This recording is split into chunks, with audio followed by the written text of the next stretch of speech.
I got into cycling when I was down at Cal Poly when I was in college. I'd always wanted to do one big epic trip. All you have to think about is waking up in the morning, snapping into your pedals, and pedaling for 80, 90, 140 miles. It was actually Warren's idea. Warren lives in Vancouver, and he and his wife come down to Lodi all the time, wine tastes, and he wanted to ride his bike from Vancouver to Lodi. 1,200 miles over 14 days and over 40,000 feet of elevation gain. I figured this is my trip.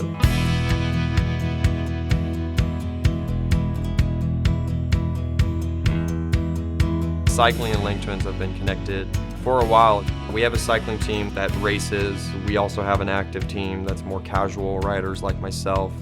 I just figured there was a natural kind of connection between cyclists and the healthy lifestyle, putting in hours early in the morning, staying fit, really taking care of their bodies and their gear, and sustainable wine growing. It really made sense to connect the two. The route that we took for this trip was along the Pacific Coast Highway mostly, and we tried to hug the coast as much as we could.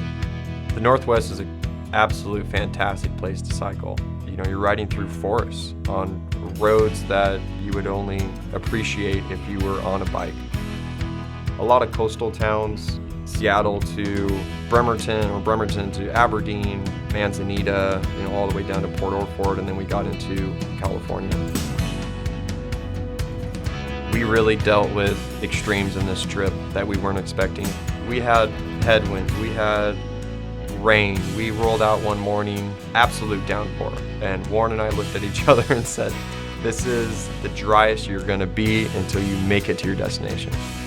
You're sore as hell, you're trying to manage your pain as much as you can, and of course, Warren and I are like complaining to each other.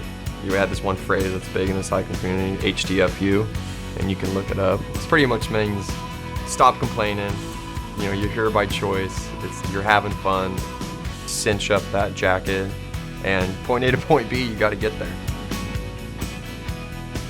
It feels so good to roll into town and find that hotel.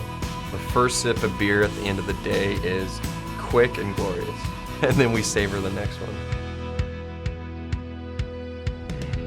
Being out on the open road, cycling, you can really relax, and I know that sounds funny, relaxing when you're working, but because cycling is such a repetitive motion, it kind of frees up the rest of your mind to think about things and, you know, have conversations and spend that time out there in a completely different mindset.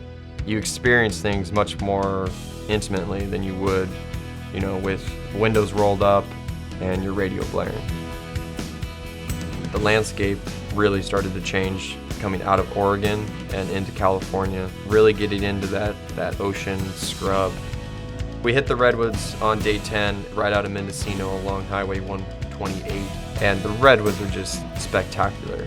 You get the silence of what that forest is, and the only thing you can hear is the water dripping through the trees and your wheels on the road.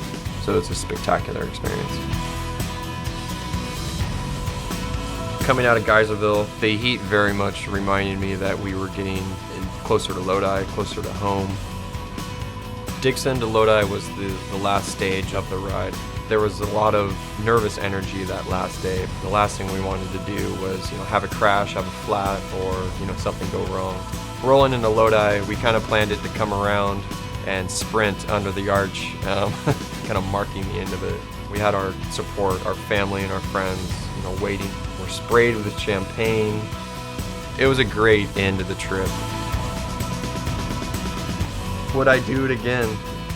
I would definitely do it again. And we're planning on doing it again.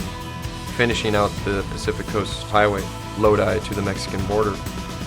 Wake up your legs, turn over the pedals, and grind it out.